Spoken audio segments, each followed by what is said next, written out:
Thank you, Mr. Chairman. Director Wray, welcome. As you know, I am deeply concerned about the conduct of both the Department of Justice and the FBI, particularly in the last 3 years during the Biden administration. I think the Department of Justice has been profoundly politicized. Attorney General Merrick Garland. And I think the FBI has as well. And unfortunately,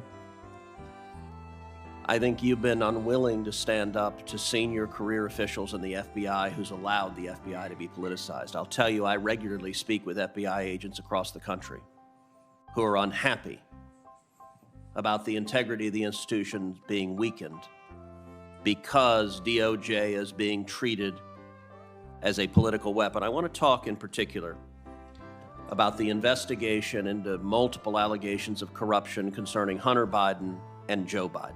I think he has a problem.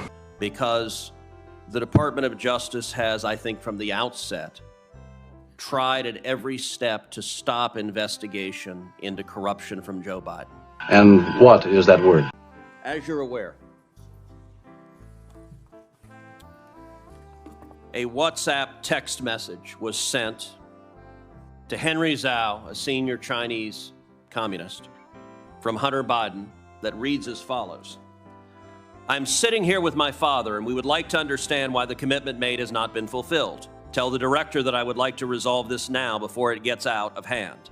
And now means tonight. And Z, if I get a call or text from anyone involved in this other than you, Zhang, or the chairman, I will make certain that between the man sitting next to me and every person he knows, and my ability to hold a grudge, that you will regret not following my direction.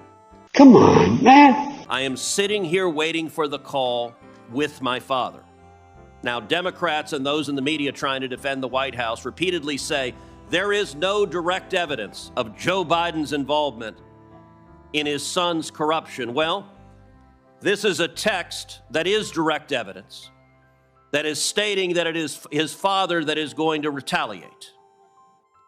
Now, an IRS whistleblower, Gary Shapley, testified before the House of Representatives that the natural step he wanted to follow was to determine whether Joe Biden was in fact sitting next to his father when this threat was made to extort millions of dollars from a Chinese communist. And what the IRS whistleblower testified is that when he tried to find out whether Joe Biden was sitting next to Hunter, that the DOJ blocked getting the GPS data on Joe Biden's phone. It's over. Did the FBI try to ascertain where Hunter Biden was and where Joe Biden was when this text was sent? Well, I think the questions you're asking go to the ongoing investigation being led by Special Counsel Weiss, and so I'm not going to be able to discuss what is or isn't in scope. So look, there's been testimony under oath from the IRS whistleblower that you did not seek the GPS data. And you're right, David Weiss, the special prosecutor, is in charge of it.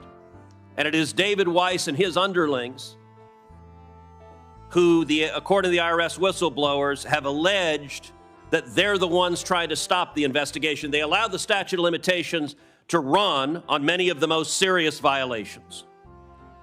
Not only that, IRS whistleblower Shapley testified that on September 3rd, Assistant U.S. Attorney Leslie Wolf explicitly told investigators that despite having probable cause to search, quote, there is no way a search warrant would be approved when the evidence in question was located inside of Vice President Biden's guest house. Wolf stated that, quote, the optics prevented such a search.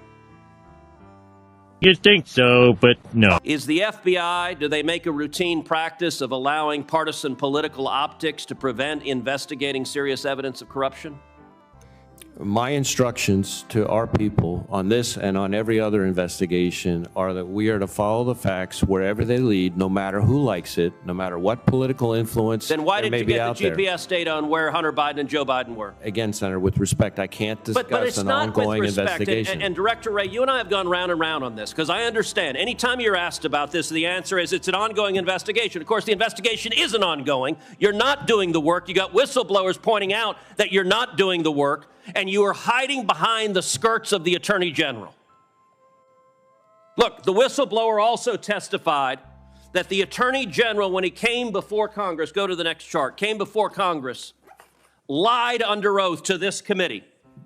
The Attorney General testified to this committee in response to my questioning. I have pledged not to interfere with the Hunter Biden investigation, and I have carried through on that pledge. The IRS whistleblowers have alleged the Attorney General lied under oath, a felony. Was the Attorney General telling the truth when he said this? We have a problem. We have a problem.